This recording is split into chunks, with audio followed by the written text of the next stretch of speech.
বিগত সরকার আমলে বলতে পারেনি, এমন কোনো ঘটনা কি আছে বলার?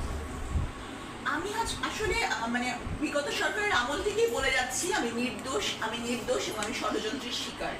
কিন্তু বিগত সরকারের আমলে আমি নামটা জাস্ট ওনার উল্লেখ করতে পারিনি, যে আমি বলি যে যাকে আপনারা জিবি হারুন বা হাউন আঙ্কেল বা ভাতের হোটেলের মালিক নামে চেনেন, তো উনার কারণে মানে উনি আমাকে এই মামলাটার মধ্যে বিনা কারণে টেনে এনে সম্পৃক্ত করেছেন।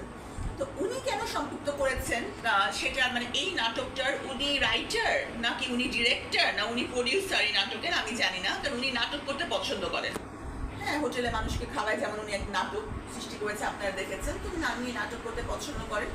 তো সেই কারণে উনি আমাকে একটা বিশেষ উদ্দেশ্যে উনি আমাকে এই করোনার মামলাটাতে উইদাউট এনি রিজন ইনভলভ করে আমাকে এই যে এতটা হ্যারাসমেন্ট, এতটা অপমান,